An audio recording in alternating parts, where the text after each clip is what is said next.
Everyone, आज है 8 जुलाई और आज की इस वीडियो में हम डिस्कस करेंगे 8 जुलाई से बनने वाले करंट अफेयर के सभी इंपॉर्टेंट क्वेश्चंस।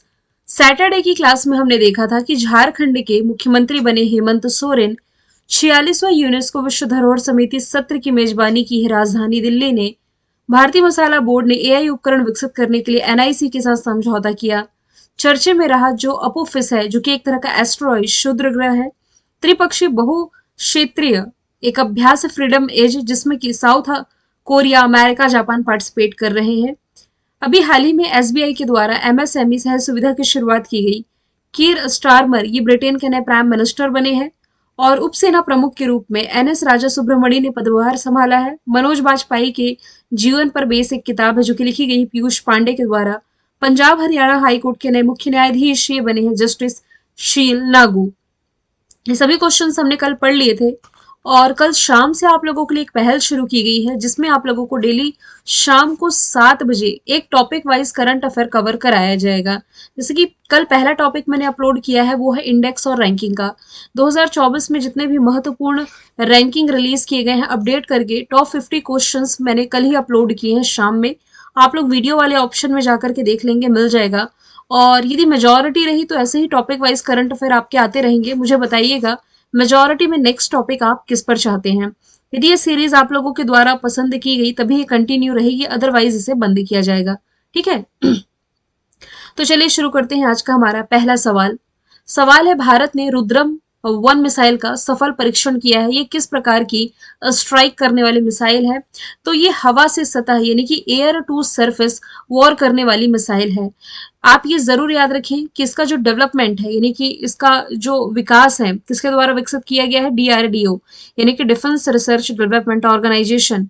जो रुद्रम 1 है ये भारत की पहली स्वदेशी एंटी रेडिएशन मिसाइल है जिसे डीआरडीओ ने विकसित किया है।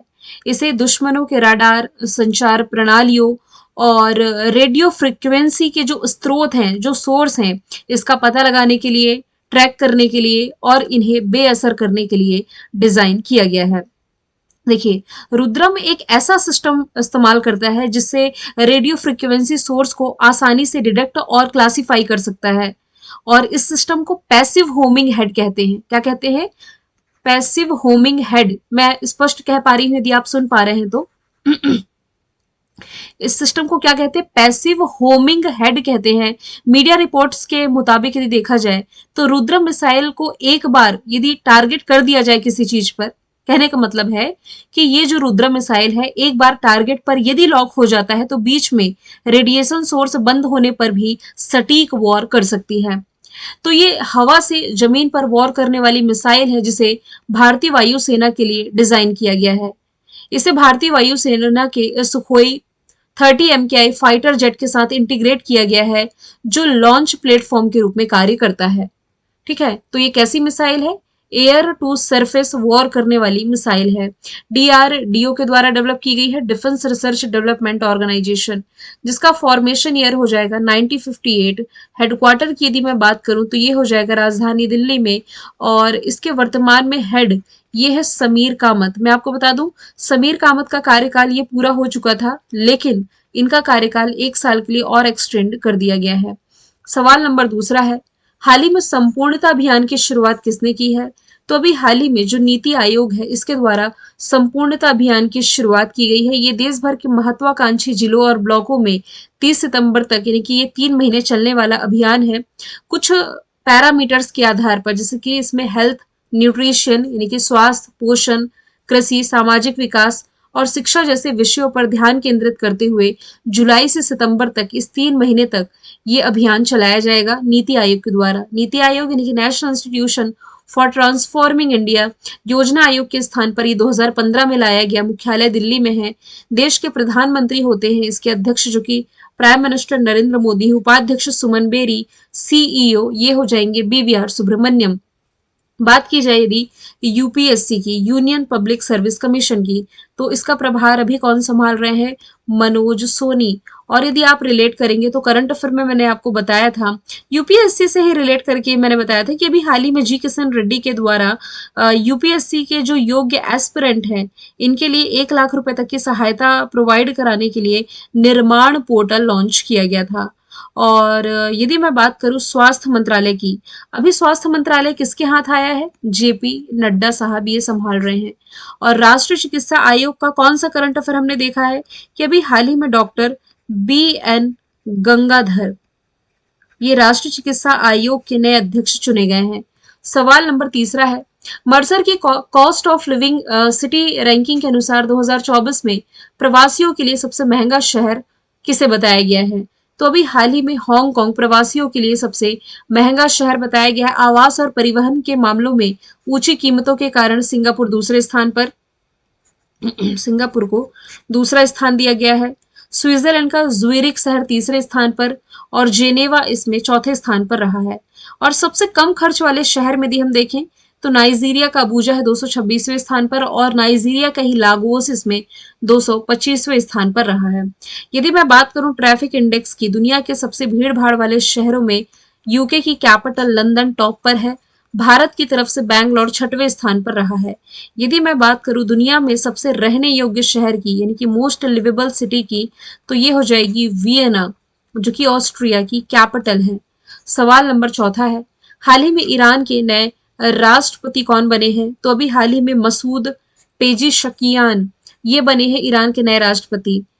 ये जो पेजिशकियान है 53.7% वोट इन्हें मिले हैं, यानी कि 30 मिलियन से अधिक वोटों में 16.3 यानी कि 16.3 मिलियन वोट, आधे से अधिक वोट इनके नाम रहे हैं।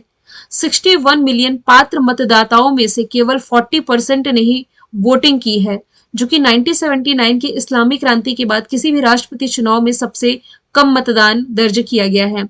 आपको मालूम होगा इब्राहिम राइसी जो कि ईरानी राजनेता थे, अभी हेलीकॉप्टर क्रैश में इनका निधन हो गया। ये ईरान के 8वें राष्ट्रपति के रूप में कार्य कर चुके हैं। ईरान की कैपिटल तेहरान, करेंसी रियल है। यदि आप लोकेशन देखेंगे तो भारत और पाकिस्तान ये सेपरेट होते हैं रेड क्लिफ लाइन के माध्यम से, और इसी पाकिस्तान के बगल में आप ये वाला जो क्षेत्र देख रहे हैं ना, ये अफगानिस्तान है। तो यहाँ डूरन लाइन है जिसके माध्यम से अफगानिस्तान और पाकिस्तान सेपरेट होते हैं। तो ये जो ईरान है इधर अफगानिस्तान से भी और इधर पाकिस्तान से भी सीमा साझा कर रहा है। यहाँ चाबहार पोर्ट है जिसके डेवलपमेंट के लिए ईरान और भारत सरकार के बीच में समझौता किया गया था। अभी फरवरी 2024 की ही करंट अफेयर की न्यूज है कि ईरान ने भारतीयों को वीजा मुक्त यात्रा की अनुमति दी थी। और इसी ईरान के द्वारा इजराइल पर अभी हवाई हमला किया गया था जो कि चर्चे में रहा था। अब हालिया अपॉइंटमेंट की यदि मैं बात करूं तो नीदरलैंड जो कि एक यूरोपियन कंट्री है, इसके प्रधानमंत्री बनाए गए हैं डिक शूफ। जो ब्रिटेन है ये भी यूरोपियन कंट्री है, इसके नए प्रधानमंत्री बने हैं लेबर पार्टी के कीर स्टारमर। जबकि पड़ोसी पाकिस्तान, इसके नए राष्ट्रपति बने हैं आसिफ अली जरदारी। सवाल नंबर 5वां है, 2025 में आईसीसी चैंपियंस ट्रॉफी किस देश में खेली जाएगी? तो इसे होस्ट करने जा रहा है पाकिस्तान। ऑप्शन नंबर डी इसका राइट आंसर हो जाएगा। चैंपियंस ट्रॉफी की मेजबानी पाकिस्तान के पास है। अब तक ये जो बीसीसीआई है, बीसीसीआई की तरफ से इस बात को लेकर के कोई भी जानकारी सामने नहीं आई है कि टीम इंडिया आईसीसी टूर्नामेंट के लिए पाकिस्तान का दौरा करेगी या नहीं। मैं इसलिए कह रही हूँ क्योंकि आपको मालूम होगा कि एशिया कप जो था 2023 का, पुरुषों की मैं बात कर रही हूँ, पुरुषों का एशिया कप ये श्रीलंका और पाकिस्तान में आयोजित किया गया था। तो भारतीय टीम पाकिस्तान तो नहीं गई थी ना पार्टिसिपेट करने के लिए, हालांकि फाइनल ये श्रीलंका कोलंबो में खेला गया था। वैसे ही आप रिलेट कर सकते हैं कि नेक्स्ट जो ICC champions trophy Pakistan host करने जा रहा है, देखना ये होगा कि भारतीय टीम इसमें पार्टिसिपेट करने पाकिस्तान जाती है या नहीं। आईसीसी की यदि मैं बात करूं, international cricket council 1909 formation year है, दुबई में हेडक्वार्टर, ग्रेग बार्कले अध्यक्ष है। लास्ट ईयर भारत ने ही मेंस वर्ल्ड कप होस्ट किया था गुजरात में, 13वां एडिशन। ऑस्ट्रेलिया विजेता था भारत को हरा करके। और वैसे ही आईसीसी अंडर 19 वर्ल्ड कप जो साउथ अफ्रीका में हुआ, 15वां एडिशन, ऑस्ट्रेलिया विजेता भारत को हरा करके। लेकिन अभी हाल ही में अमेरिका और वेस्ट इंडीज ने T20 वर्ल्ड कप 2024 की मेजबानी की, जिसमें कि विजेता भारत रहा, रनर अप रहा था south Africa. ICC hall of fame में शामिल पहली भारतीय महिला जो क्रिकेटर बनी है डायना एल्डूजी बनी है। ऑप्शन से आप रिलेट करेंगे तो अमेरिका और वेस्ट इंडीज, जस्ट मैंने बताया T20 वर्ल्ड कप 2024 का इसी ने होस्ट किया है। मैं आपको बता दूं भारत और श्रीलंका ये T20 वर्ल्ड कप जो 2026 का होगा इसे होस्ट करने जा रहे हैं। चलते हैं सवाल नंबर 6वें की तरफ। LIC के MD और CEO कौन थे? अब इनका कार्यकाल फिर से बढ़ गया, यानी कि दोबारा से LIC के MD और CEO जो कि बन गए हैं Siddharth Mohanty. Option number A इसका राइट आंसर हो जाएगा। LIC की स्थापना 1 सितंबर 1956 में हुई, मुंबई महाराष्ट्र में हेडक्वार्टर है।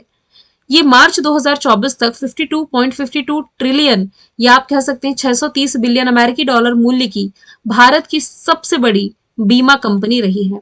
संदीप बख्शी ICICI बैंक के MD और CEO हो जाएंगे। ICICI। शक्तिकांत दास वर्तमान में RBI के गवर्नर है, जबकि पंजाब नेशनल बैंक के MD CEO हो जाएंगे अतुल कुमार गोयल। सवाल नंबर 7वां है, हाल ही में किस विश्वविद्यालय ने भागवत गीता पर सिलेबस या आप कह सकते हैं पाठ्यक्रम शुरुआत करने की घोषणा की है? ऐसी घोषणा भी हाल ही में इग्नू इंदिरा गांधी राष्ट्रीय मुक्त विश्वविद्यालय यानी कि Indira Gandhi national open university के द्वारा ये घोषणा की गई है। 2024-25 के सेशन के लिए कहा जा रहा है।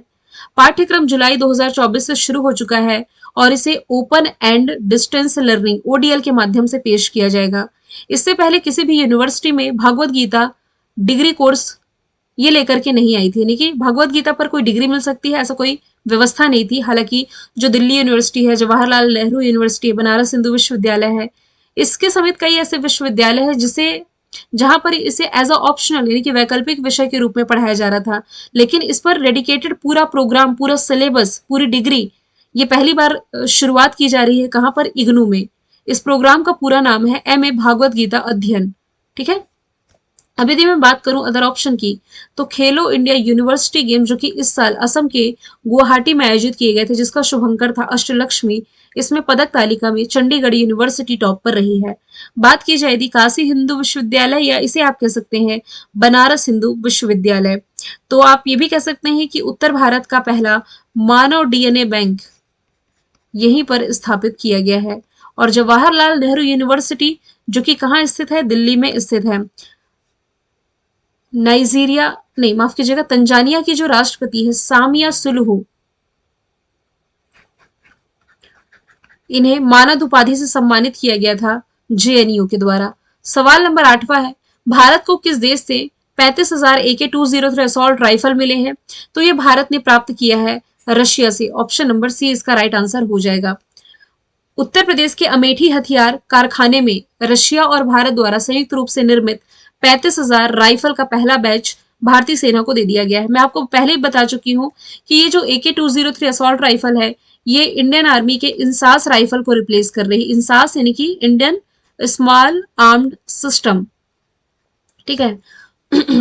रशिया जो कि एरिया वाइज दुनिया का सबसे बड़ा देश है, capital Moscow, currency rouble, Russia यहाँ की लैंग्वेज है, prime minister Mikhail Mishustin, Vladimir Putin यहाँ के राष्ट्रपति हैं। इंदिरा और एविया इंदिरा ये दो महत्वपूर्ण एक्सरसाइज है जो कि भारत और रशिया के बीच में आयोजित की जाती है। इवेंट एंड समिट से आप रिलेट करेंगे तो ब्रिक्स समिट 2024 का जो आयोजन है ये रशिया में शुरू हुआ है, रशिया के कजान शहर में। यदि आप ऑप्शन से रिलेट करेंगे तो भारत ने प्रीडेटर ड्रोन 31 प्रीडेटर ड्रोन ये खरीदा है अमेरिका से। इजराइल से भारत ने क्या खरीदा है? तो हेरॉन मार्क 2 ड्रोन। और फ्रांस से देखिए, फ्रांस से भारत ने ऑलरेडी जो 36 राफेल विमान की डील थी ना इंडियन एयर फोर्स के लिए, ये डिलीवरी तो पूरी कंप्लीट हो चुकी है। लेकिन अब मैं आपको बता दूं, अब 26 राफेल M विमान भी भारत लेने जा रहा है। किससे? फ्रांस से। लेकिन ये लेगा इंडियन नेवी के लिए, दसॉल्ट एविएशन कंपनी द्वारा। सवाल नंबर 9 है, हाल ही में विश्व प्रसिद्ध रथ यात्रा की शुरुआत कहाँ हुई? तो कल से ही, अभी हाल ही में ओडिशा के पुरी में ये यात्रा शुरू हो चुकी है। भगवान जगन्नाथ, बलभद्र, देवी सुभद्रा और भगवान सुदर्शन की विश्व प्रसिद्ध झांकी ये रथ यात्रा की शुरुआत ओडिशा में हुई। ओडिशा की राजधानी भुवनेश्वर, जहां पर आप पढ़ते हैं कलिंगा स्टेडियम और लिंगराज मंदिर। मुख्यमंत्री, देखिए मुख्यमंत्री अब थोड़े अपडेट करने की जरूरत है। नवीन पटनायक पहले हुआ करते थे, लेकिन अब यहाँ के जो मुख्यमंत्री हैं ये हो जाएंगे मोहन चरण मांझी। मैं यहाँ पर अपडेट करके दे दूंगी। राज्यपाल रघुवर दास है। नेशनल पार्क में भीतरकनिका और सिमलीपाल आप रिलेट कर सकते हैं। चिल्का लेक यहाँ की महत्वपूर्ण लेक है। भारत का सबसे बड़ा हॉकी स्टेडियम जिसकी क्षमता 20,000 दर्शकों की है, बिरसा मुंडा के नाम पर राउरकेला में स्थापित किया गया। ओडिशा सरकार ने मो जंगल जामी योजना की शुरुआत की। धानु यात्रा महोत्सव इसके अलावा फसलों का त्योहार नुआखाई यही मनाया जाता है। समलेई मंदिर परियोजना का उद्घाटन यहीं पर किया गया था। तमिलनाडु से आप रिलेट कर सकते हैं जल्लीकट्टू फेस्टिवल, जो कि प्रसिद्ध बैल दौड़ प्रतियोगिता यहाँ पर आयोजित की जाती है। वैसे ही एशिया का सबसे बड़ा जनजातीय फेस्टिवल जिसका नाम है समक्का सरक्का मेदाराम जथारा फेस्टिवल तेलंगाना में शुरू हुआ। कर्नाटक से आप रिलेट कर सकते हैं कंबाला भैंस दौड़ प्रतियोगिता। 10वें नंबर का सवाल है, किस देश के सुलावेसी द्वीप पर 51,200 वर्ष पुरानी गुफा पेंटिंग मिली है? तो ये अभी हाल ही में इंडोनेशिया में खोजी गई है। अच्छा, कोई पेंटिंग इतनी पुरानी कैसे पता चलता है? तो कार्बन डेटिंग पद्धति के माध्यम से यह पता लगाया जाता है। बात की जाए यदि इस सुलावेसी द्वीप की, जहां पर एक चूना पत्थर की गुफा में जंगली सुअर और मानव जैसी आकृतियों वाली 51,200 वर्ष पुरानी गुफा पेंटिंग पाई गई है, जो कि अभी तक सबसे पुरानी ज्ञात गुफा कला यानी कि गुफा के अंदर पाई गई है सबसे पुरानी पेंटिंग है। पिछला रिकॉर्ड इसने तोड़ा है 10,000 वर्ष का जो रिकॉर्ड था, इसे बीट करते हुए अब सबसे पुरानी पेंटिंग आप इसे ही माने। इंडोनेशिया की कैपिटल जकार्ता, करेंसी रुपया, राष्ट्रपति यहाँ के प्रवंतो सिवियंतो हो जाएंगे। ठीक है, एक सुमेरु ज्वालामुखी आप रिलेट कर सकते हैं, इंडोनेशिया का प्रमुख ज्वालामुखी। ऑप्शन से यदि आप रिलेट करेंगे, इस मैक्सिको में अभी हाल ही में डार्क ब्लू होल की खोज की गई थी।